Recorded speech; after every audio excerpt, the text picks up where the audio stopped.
Hi everyone. So today we have copywriter wizard here, Nick Verge. Thank you so much for joining me. Pleasure to be here. So let's talk about copywriting. I talk about this quite a lot that this is my weakness somehow. And today, of course, we have expert right here. So Nick, tell us a little bit about yourself and your copy cows. Yeah, so Copy Cows is my agency.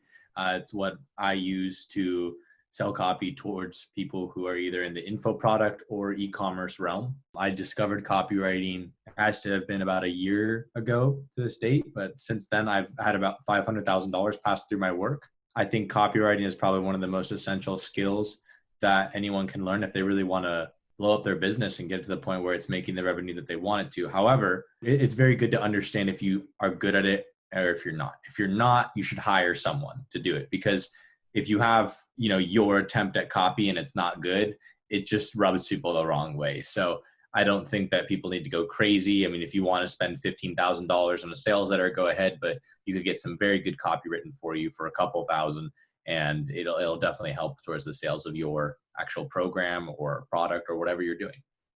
Yeah, so when I always complain about my copy, because I hired a copywriter before last year, was unsuccessful to be honest, and it's totally reduced my sales percent. Like I have to grow back like my influencer back somehow, because like it's different energy, like that bad. So I somehow like don't know how to hire a right copywriter as well. But also I got the objection that it because I'm not knowing my ideal clients correctly, like in details, or what exactly the problem that I was facing.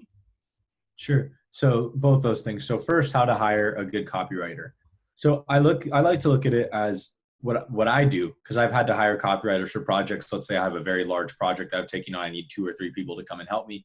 What I do is I make it difficult for someone to actually join me. So what I mean by that is when I post the application in the Facebook group. So there's a bunch of different copywriter groups. I think Cult of Copy is very good. I know that there's the Science of Copywriting. All of these have them. What you need to understand is that a majority of the market is going to be people overseas who don't have that good of English, who are probably not going to be the best writer for you. However, they are always on these job boards and they apply to everything, even if they're not qualified for it. If they don't meet the requirements, they will still apply.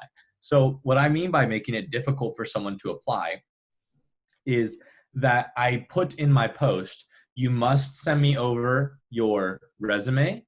You must send me over why you think you're the right fit for this. And I would also like some of your pricing, an example of how you priced a project. So my reason for doing that is it puts 3 barriers in the way of someone. And I'm very strict that if you apply for my job and you don't listen to, if you ignore one of those, I delete your application immediately, or I delete your message immediately. Why is that? Someone cannot follow very basic, simple instructions, an awful employee or they are awful service provider. I make it's probably what they do is they just see copywriter needed and then they just spam, they send the copy and paste messages they send to everyone. I want to make sure that that person actually understands it. On top of that, I also look at the copy, the way that they submitted their application. Is it one big block of text? Yes, then I'm not going to hire this person, because they're pretty much useless to me at that point. It's much harder, or it's much easier for me to train someone from scratch how to become a good copywriter than someone who's been doing copy for many years and still writes poorly. And I find that very interesting because you have to break a lot of habits. So how to find a good copywriter? I say make it difficult for the person to apply. So you're not only getting a good copywriter, but you're getting someone who can listen to instructions, because that's very frustrating when someone can't listen to instructions. And also when you say, hey, I have this idea, and they go, well, I had another idea, and do that. No. I'm not hiring you to be the creative consultant. That's my job. I am hiring you to do a job. So it's important to understand the difference between those two. But the second question you had, I can't quite remember. What was it that you said that you first one was how to hire a copywriter. What was the second question that you asked? I was failed on hiring the previous copywriter was because I'm not understand my client avatar clearly, isn't it?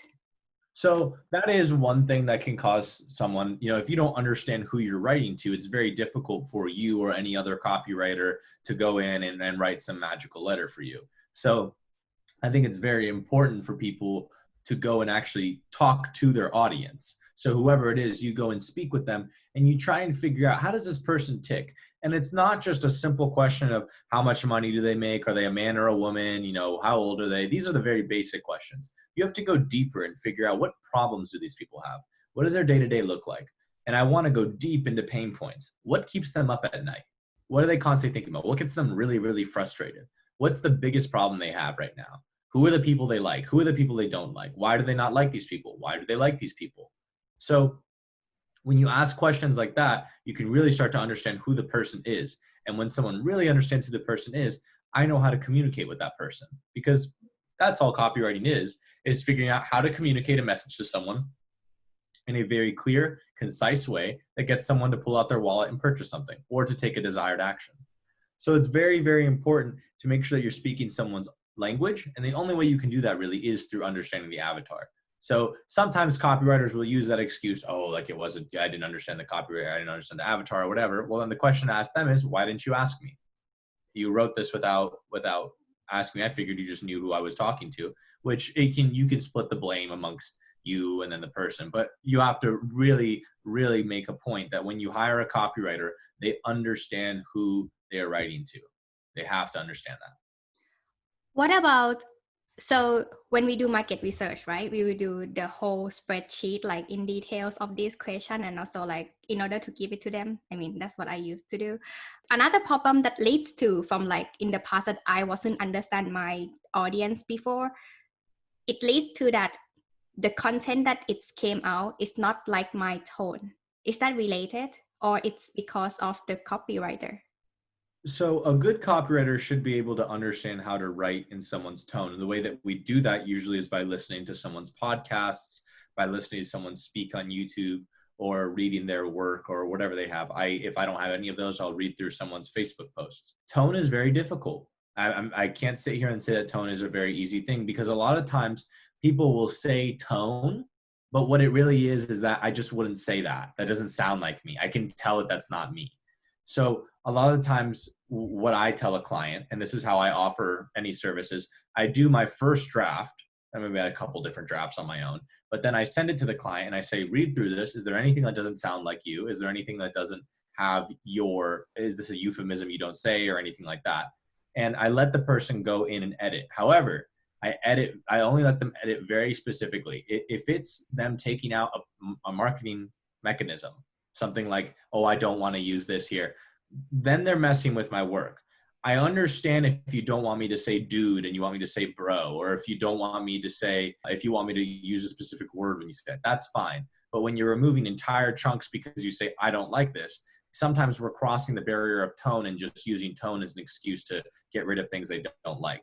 So a good way for any copywriters who are watching this right now to get past this is, what you do is you set up in your contracts the idea that edits can only be made on a performance basis. So I think you have to have some leeway with that. Like I said, if the client genuinely is saying, dude, I just never say dude, I only say bro, I don't say that word, then change it. But if the client is coming in and saying, okay, I don't like this entire section, this is stupid, you tell them, okay, let's test it. If it's crushing and if there's something that's indicating that people are reading to this point and then they leave the page or something, then I'll fix it. But if not, why are we taking away from my work and the research that I did and all of that? So to answer that question very, very succinctly, some copywriters are very bad at tone. Some copywriters are very good at tone. Overall, I think a lot of the times what it is does it sound like you? It's usually just a little euphemisms. And is it a message that you're trying to convey? And how would you convey that message? So when you're first starting out with a copywriter, let's say you're bringing them onto your team, be patient with them.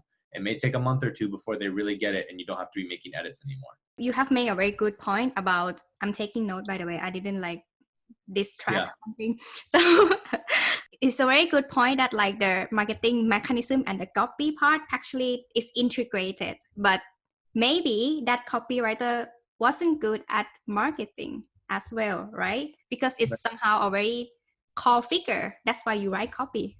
You sales on paper. Right. When I talk to someone, but I didn't mean that, but when they read my message, they have already put my voice into it. Oh, so you're saying when you're messaging back and forth with someone, they use that as the way they should write. So I think that that's, the way I text is much different from the way that I post on Instagram. And it's very similar to how a lot of people, they act one way in real life. And then on Instagram, they're this other person. So that's kind of that showing. I want to show off a little bit. I don't think, I have a friend on Instagram and Facebook who uses insane vocabulary all the time. It's to the point where it's like, dude, what word is that? I've never seen that before. He doesn't do that in person, but it's because he's showing off. So I think it's important to look at it from the perspective of, hey, if I'm writing like this in text, that's more of a personal one-on-one thing. When I'm writing it on Instagram or Facebook, that's when it's to a large audience. And that's when that's probably the better tone to copy on that. So I would say for any copywriter you bring on, you should have them look at your Facebook and your Instagram or the other works you've already published and have them get your tone from that. Because it's very difficult to get that from messages. Is I say LOL all the time on messages, but if you put that in a sales page, I'm going to be upset. Why did you say that? So that's one way to look at it. Yeah, that's a very good point. So right now we talking about the perspective from the owner or the brand representative side versus the customer, right? So let's talk about the customer part. So how they make decision on buying stuff. Right. So we were talking about this a little bit before on buyer psychology. So I think with every single product, in order to get sales, you must solve some pain point. So a pain point, I think people hear that and they go, oh, a divorce or something like I broke my arm or my car doesn't work. These are major problems. However, a pain point can be something as simple as I'm bored. So every product must solve some sort of problem. And when we start to understand, okay, people have problems for varying reasons, we can start to look at it as how can we solve that problem for them? The way that we can communicate the message to them will help them figure out that they can solve the problem. So an example of this is, let's say that we have a young girl, okay? She's 18 years old. We can probably pull, because just a general understanding of how 18-year-old girls work, and we can look at her Instagram. She probably follows a lot of influencers and likes these type of girls' photos, and she's constantly kind of mimicking the way that they pose and all that. So we can look at one of the key motivators, which is aspiration, that she probably has an aspiration to be a beautiful model or would like the presence or attention that comes with being a beautiful model. So there's the aspiration. So I know if I'm let's say a makeup company, I know that my ideal audience is probably women from 18, depending on what type of makeup I use, so 18 to 30. Well, I can probably understand that this person, they have an aspiration to be someone beautiful. So what do? Every single ad that I create, and if you look at it, every makeup company does this, is on a beautiful woman. Everything is about empowering women and women feeling sexy and comfortable in their own bodies. So I know from a base psychological principle that people have an aspiration, they want to be someone. Because of that, I can then channel that energy and convince them to purchase. Now, I do this with my words by mentioning certain things that will trigger that emotion. So imagine what it will feel like knowing when you walk in, everyone's looking at you. We future sell that idea of them being popular and them being well respected and admired by other people. So another example of this, let's say we're doing something around weight loss. So weight loss, generally what we can understand is that the reason why people want to lose weight is they don't want to stay this way forever. And most of the time when you keep asking the question why over and over and over and over again, it's because they don't want to be alone forever. They know that they want to be attractive towards someone, and so they're trying to figure that out. So because I understand that humans have a natural part of their psyche which involves fear that helps them make decisions, if they are fearful something is going to happen, they will take a lot of preventative measures to make sure that it doesn't happen. So I like to look at it as all products are either helping you go towards pleasure or away from pain. So I can look at it that the person that's trying to lose weight, while they are trying to go towards pleasure in that they look in the mirror and they admire themselves and they think, oh gosh, I made so much great progress, they are also trying to avoid pain by they don't want to be left alone for the rest of their life without a partner. So I understand this as a copywriter. I know that when I write my copy for a weight loss program, I know what language and what verbiage to use to make sure that I hit the pain points that are going towards pleasure and away from pain. So that's a really good way to look at it. The way that people make decisions is almost always based on emotions. People, every single decision, very rarely does someone make a decision based off of pure logic in 2020. It's not a very common thing. Most people make a decision just based off of emotion. And this is a life hack, but I personally think that when you can, let's say you think, oh, I want to go get ice cream. What is causing you to want to go get ice cream? It's your emotions. Oh, I really want that serotonin kick. I want the sugar. I really want it right now. When you can prevent yourself from getting that, when you say, no, you know what? I'm not going to get the ice cream right now. I'm going to wait until the end of the week. I'm going to work really, really hard Tuesday, Wednesday, Thursday. And then on Friday, I'm going to treat myself to an ice cream, only if I like it. That way, you're able to actually enjoy the ice cream a lot more than when you're able to go get it. And this is a little bit of an unrelated topic, but it's that idea of you're not going towards instant gratification right away. You work towards it. Yeah. How can you know that would be the right person to buy? This is from which perspective? Oh, wait. How can that person, I mean, the buyers know that this is the product that they have been looking for at that time? I think it's just a matter of who's the most convincing. So who does the best job of speaking directly to them? So a perfect example of this was I was on Instagram and I started getting targeted, and I still am being targeted for watches because I started looking at watches. Now, there were some very cool ones that I saw, but the problem was that it wasn't what I wanted. And by that, I mean that a lot of them were on Indiegogo, which is like a funding website, or it's very similar to Kickstarter. And when I would go and check that out, I'm not trying to wait 3 months for me to get a watch. I want my watch now. So the more and more ads that kept targeting me, I was like, no, I don't like the presidential style watch. No, I don't like this. No, I don't like that. And eventually a company marketed to me that I really did like it. I looked at it. It wasn't expensive. It was pretty good. I could have it in 3 to 5 days. I said, all right, cool. I'll take this one. So why was that product the right product? It fit all of my needs. It fit all my check boxes. Now, I'm not the same as everyone else. Some people would have been willing to wait 3 months for that other watch. Maybe it's that they already have other watches and they're okay with waiting for the other one. But for me, I don't have a watch. So for me to have a watch is a lot more of like an immediate need. I really did want one. So I guess it's also based on how badly do they need to solve the problem that you're offering. Because if it's boredom, let's say the problem is boredom, they're probably trying to figure that out pretty quickly. They don't want to be bored forever. But if someone really needs to solve a problem right now, like right now, they don't really care much about the product. Just does it solve the problem? Yes. But if someone can wait and think about it, they're going to look at their options. They're going to taste things. So I just look at it as you can't start, let's say that there's zero spark whatsoever. You can't start someone from zero. They have no interest in your product to take them to 10. I really don't think that happens. What you can do is channel someone's already desire they have and bring it further and amplify it. So let's say you have someone at a 4, like I was at a 4 for that watch. I was, interested, but I didn't really need it right now. The way that company got me to 10 interested to the point where I'm taking out my debit card and actually purchasing it is because they solved the immediate need for it. They showed me that it was good. I liked it. They built the value really nicely. They showed, hey, this is a really nice luxury watch. They were showing me videos of it. And, I got targeted 2 or 3 times. I said, screw it, let's do it. So a lot of times I think it's just based on how badly does this person want to solve their problem? And also, am I the right fit for them? When it comes to coaches, a lot of the time, it's, are you the right personality? Because many coaches solve the same problem. There's many, many, many fitness coaches. There's many mindset coaches. There's many business coaches. There's an innumerable amount in each category.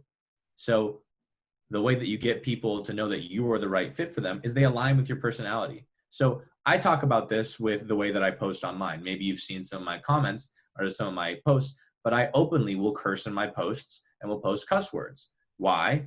Because I'm willing to leave money on the table and deny business for people that see that and don't like that, because in my heart, what's comfortable for Nick on how he wants to communicate his message is I want to use a curse word. So I know that the people that get me as clients are probably going to be pretty open to curse words. They're going to be okay with that. They're going to be chill with that. Now there's some here and there that slip through the cracks that are kind of annoying, but regardless, it's that factor of I'm catering my messaging to the right people. So that's the big one. Is it just, does it resonate with them? If it resonates with them, then they'll purchase it from you. Mm-hmm. So in terms of the coach industry, it's actually authentic self come first. Yeah, always. You need to be authentic, because I think what everyone, and we can look at the idea of buyer sophistication. So what that is, very simply explained, is that the longer a market exists, the more times they see a certain product, for example, courses and coaching, the higher the skepticism is. So we're at a point now with coaching and courses and all this stuff that it's at an all-time high. It's at an all-time high. It's really, really fucking high, which is crazy. So what you need to really look at is, if it's at this all-time high, I think it's the 4th or 5th level of buyer sophistication, the only way that you can differentiate yourself is through unique marketing mechanisms. And I think one of the best unique marketing mechanisms is yourself, you. So people buy things based on the person they resonate with. So when I go to gyms, I've been to a lot of different gyms and a lot of different kickboxing gyms, boxing gyms, UFC, stuff like that. I'm sorry, not UFC, MMA. And out of every single one I've been to, I stay at the one that I resonate most with. I don't like the ones that are very like class orientated and it's a bunch of just running around and exercises and it's not actually fighting. I want to go to a fight gym. So because that resonates with me is why I'm going to go there. Simply put. Yeah. And also, is that the way that they, what is the word you are using? Oh my gosh, this is too much content for me in my brain right now. The way that watch company building your interest until you take off your credit card and pay, right? Is that how they build the urgency? I don't think you can really build urgency with some products, because with a watch, sure, they can do the sale ends. But for me, I'm a very sophisticated buyer in that first of all, I'm a marketer, so I understand every single trick. So to say that your sale lasts 24 hours, probably not. It probably will go on for 48 and you'll extend it or whatever. But I think with some products, you can't really use the urgency factor. It's very hard. Like, I think the only way you can do it is with sales, really saying that this lasts or this discount's only for this long. But even then, if you really want people to believe you on your future products, is you need to stay true to that. So if it actually ends in 48 hours, it actually ends in 48 hours. Yeah, I just don't think that there's much urgency that they can create there. The urgency was totally on me. It's that I was just like, I want a watch. So I bought a watch. That's it. Which it should be coming today. I'm excited to get it. I've been waiting for a couple of days now.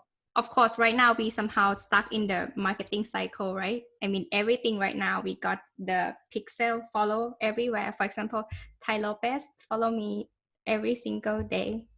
Yeah. Yeah. Yeah, and many more that I see in the YouTube ad. So the right buyer feeling annoyed with this content, you know, when we click and then like follow through the funnel. Right. What do you think? About people getting annoyed? I think it's very relevant. And I think a lot of these gurus, there's a double-edged sword to authority. The authority is that they're very big and they've had a lot of people sign up. The other side of the sword is that some people don't care. It's leave me the hell alone, dude. I'm really tired of you targeting me on Facebook. So that happens a lot. I think one of the best ways to get past that is to be entertaining, is to actually have a side that when you're watching my VSL or when you're watching my ads, it's a documentary style footage, or it's entertaining, or it's funny. There's a lot of ads I see that are funny that I will be watching on YouTube. I can't remember the one I saw last week, but I'm going to go watch a YouTube video, and I usually click skip ad within the first 5 seconds. So the guy pops up on the screen, and I can't remember even what the ad was at all, but it was so funny. And I just sat there and watched the entire thing. And I was like, this guy's a genius at marketing. This is actually really good. I'm not going to buy your stuff, but kudos to you, dude. And I did like it.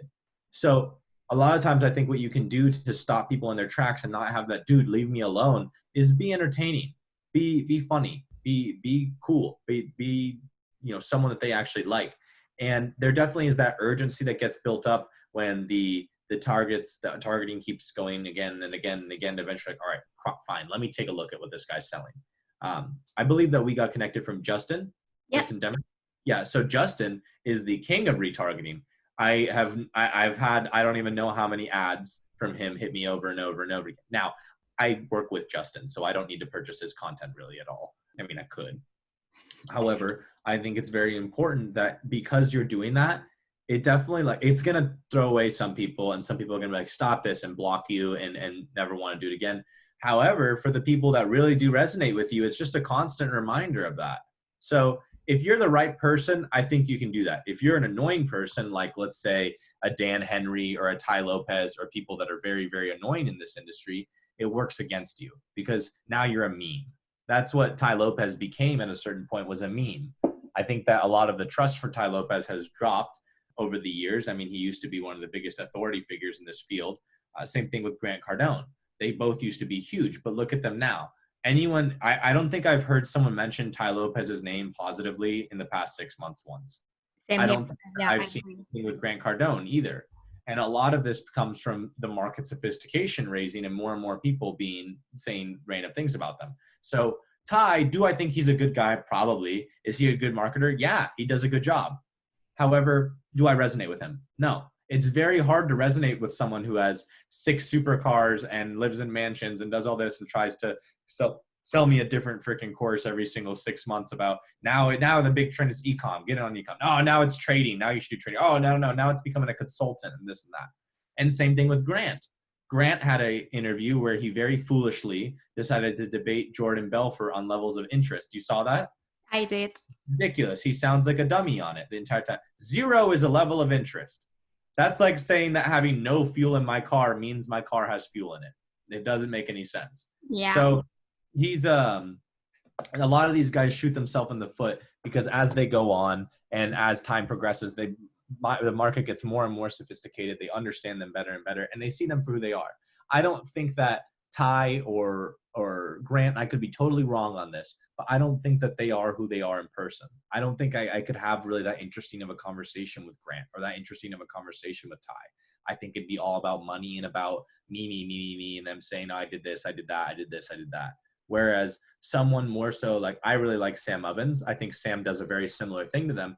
I could have insanely interesting conversations with Sam because I know he has that intelligence factor. So I think maybe a lot of people don't care about that. But when I listen to Sam, I think Sam's a genius. I agree. He's very smart. And you can tell that he's a revolutionary. I love every single piece of content that he puts out. So yeah, a lot of it just depends on the person when it comes to retargeting and everything. If you're a cool person, you have genuine value to bring to the table, retarget the hell out of everyone because that's how you're going to get sales. If you're an annoying person, you're probably still going to do it anyways. But don't get expected. Don't be surprised when people see that they just continue to comment on it and go out of their way to sham you. I have a friend named Shane Hunter who all Shane does on his Facebook profile, probably about 5 or 6 of these a day, is him attacking Grant Cardone about 10x and just making jokes about it all day long. So you will get dedicated followers who follow you in a negative light, who just everything you say, they're going to kind of figure out some way to be rude to you about it or be rude about it and be snippy, which I think it's hilarious that Shane, he spends so much time doing this all the time. He'll just, Grant Cardone's going live. Cool. Let me shit talk him on the post right now. I find all that very funny. Well, he get more views, isn't it? And right now, fake guru is very popular these days, isn't it? Right. So it's now become a growing trend. I mean, we see people, I don't know if you're familiar with CoffeeZilla. I do. So he's gone and he's debunked all these people. And I thought that what he does, or I think what he does is almost genius because he's getting so much traffic towards his thing. I don't think he's charging for anything. I don't think he has a course. It's just genuinely for a good purpose. It, for a lot of people, made them realize, oh my God, Dan Lok is like actually not a good person to learn from. And this is what I'll say though. What I think he's created this almost witch trial effect where everyone's now a fake guru. Everyone's a fake guru. They had a video where sometimes what he's doing is he's stretching. saying that someone's a fake guru. So like he did a video talking about Sam, saying Sam's a fake guru, Sam Evans. And the whole video was just talking about a test. It didn't talk about Sam's material. It didn't talk about anything he teaches. It just talked about a testimonial that the guy left, one of his friends. And so you look at it, and apparently this guy used to be a student of Sam's and da-da-da-da and whatever. And this guy left a testimonial. I walked away watching that video saying, first of all, dude, why did you do that much research on a silly topic? And also, you didn't tell me anything about his content. So another thing I think people maybe aren't looking at is they hear a guy come on the podcast and talk about how Dan Locke's a scam. And when they ask the guy questions, he's saying how he tried this and he tried that and this didn't work and that didn't work. And overall, it was pretty bad. I've taken Dan Locke's courses. I think Dan Locke has a lot of very interesting points to make. I think he's a very smart and intelligent person. But I look at it as if you take a course, you pay $2,000 for it, let's say $2,000, $3,000. If you can't get $2,000 or $3,000 worth of value out of it, it's probably your fault. Now, there's the odd exception that you bought a course from Tai Lopez and it has absolutely zero value in it. Joking, but still, it's the idea that you should be able to pull value from it, or you should have been able to use that as a catalyst to start taking action. So I think that term now, fake guru, has become that almost witch-like. Everyone's a no, fake guru, fake guru, fake guru. So I think it's very important to be able to filter the information correctly as well and be able to make the opinion for yourself. I think so many people, they see that video and they instantly go, oh, he's a fake guru. Why? Oh, I watched a video with CopyZilla. Like, okay. Yeah, but we have to admit that he will do the research though, at least, and he have reference. Yeah, he does do a lot of research. It's crazy. Yeah, I know. Somehow, some people have different hobbies, right? But very important. Yeah. His is that. He's like a personal investigator, basically. I know. So, in your opinion, the e-com market and info product, these are different? Digital product. Yes. So, one product is someone selling information. The other product is someone selling a physical product. They're both products, but one is physical and one is information-based. I think that any copywriter who's trying to get started, these are the two best industries to target because they're the two that are booming the most right now. Yeah. And for those who like coaching or consultant, that they do have the service and also the digital product as well, their message are the same, or it depends on the product that they are selling currently? Depends on the product, because two different products completely. You could be, your consulting service could be orientated around real estate people, real estate real estate agents. But then the product that you're selling, the info product, could be for any commission-based sales role. How do they have a constant lead of sales? So depends on what you're selling and who exactly you're selling it to. Mm-hmm. And in case, well, when someone, for example, anyone who listen here, like get this details information from what we are talking currently, and they say, hey, I want to work with Nick, then what they have to prepare to work with you? Do you ask for like information from the side of the business owner? Sure. So it's a huge red flag to me when I ask, cool, what are you doing right now with your business? Oh, I haven't started it yet. You know, that I don't want to work with new businesses. I want to work with businesses who are already established, who have some sort of an offer that they're looking at. They're doing something right now, and they just want to take the copy to the next level. They want to be able to have that side of, hey, this adds sales to what I'm doing.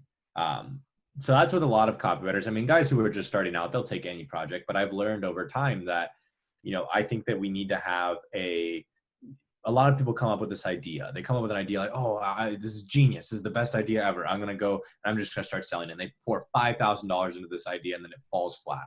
Why? Because they never took the time to see, is this actually a problem that people have? So that's why I don't want to work with new businesses, because they're so gung-ho about hiring a sales page or getting a copywriter written. But then when the offer doesn't convert, they're thinking it's my fault when, sorry, someone doesn't want to purchase your useless product that you created. So more than anything, I want to see that someone has a good offer. They're helping someone.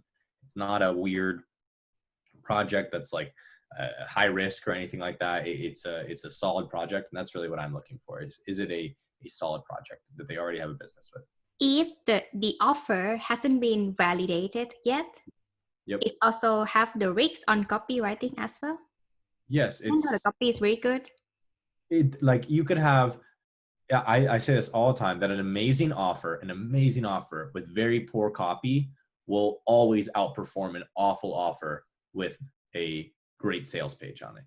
It'll always outperform it. So it's so important to have that side of the offers down, because you'll only figure out if your offer is good enough from testing it with the market over and over and over again. In my shoes, let's say I am productize my service, and that's also another challenging part of the business that I'm doing currently. Therefore, that's why I cancel those things and I just like building something new right now. But I'm not in rush. What do you think people should prepare about copywriting? Or if they gonna start by themselves? Is that separate question? Sure. Okay, so let's say if someone's going to do the copywriting by themselves, they want to just write it themselves. Here's what you need to do. You need to ask those questions that I talked about before.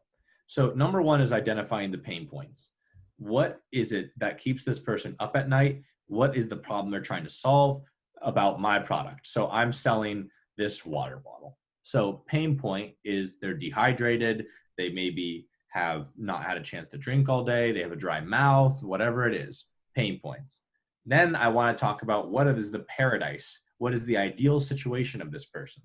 So how I will structure this is, where do they want to be? So hydrated, their mouth is not dry, pretty simple with water. Then what I'm going to do is I'm going to position myself or my product as the vehicle to get from point 1 to point 2.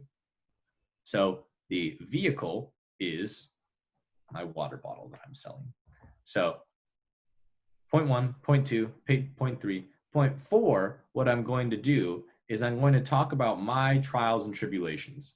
All the time we spent developing this water bottle and finding, the mountains of bashes and being able to go and dig deep and get all the water out and get a fall coming towards us, or a well built out. Cool. That's how I would sell them. It's the ooh, wow, so exquisite, so niche.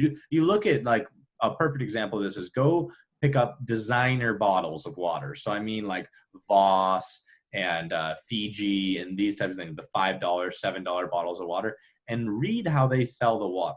It talks about the pain point, it talks about the paradise, it talks about their brand, and then it talks about the side of them being having to go through these troubles to get it. So it builds the value of the water. From there, afterwards, after I give the trials and tribulations, there's the unique solution that you came up with. So for me, we went and we now made Bash's water. That's our unique solution, is our product usually. So we have our unique solution. And then what I want to do is I want to future sell people.